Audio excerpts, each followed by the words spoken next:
انا مش هلوم الاهلي النهارده على اي حاجه في الاداء بتاعه.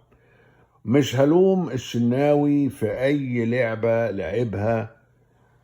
الجون اللي دخل فيه معذور فيه، لانه في اقصى الزاويه، ويعني ما كانش الرؤيه واضحه له.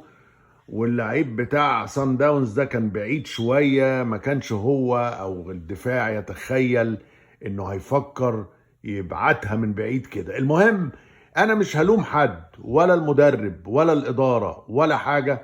والاول مرة هضطر الوم اللي انا بعتز بيه جدا وبحبه وعارفه انه هو بطل ونجم، هو محمد عبد المنعم. محمد عبد المنعم جات له فرصة العمر يتعادل، بسبب اعصابه، مش بسبب ميوعة ولا اي حاجة، هي اعصابه فلتت. استعجل وشاط الكورة في اي حتة للأسف.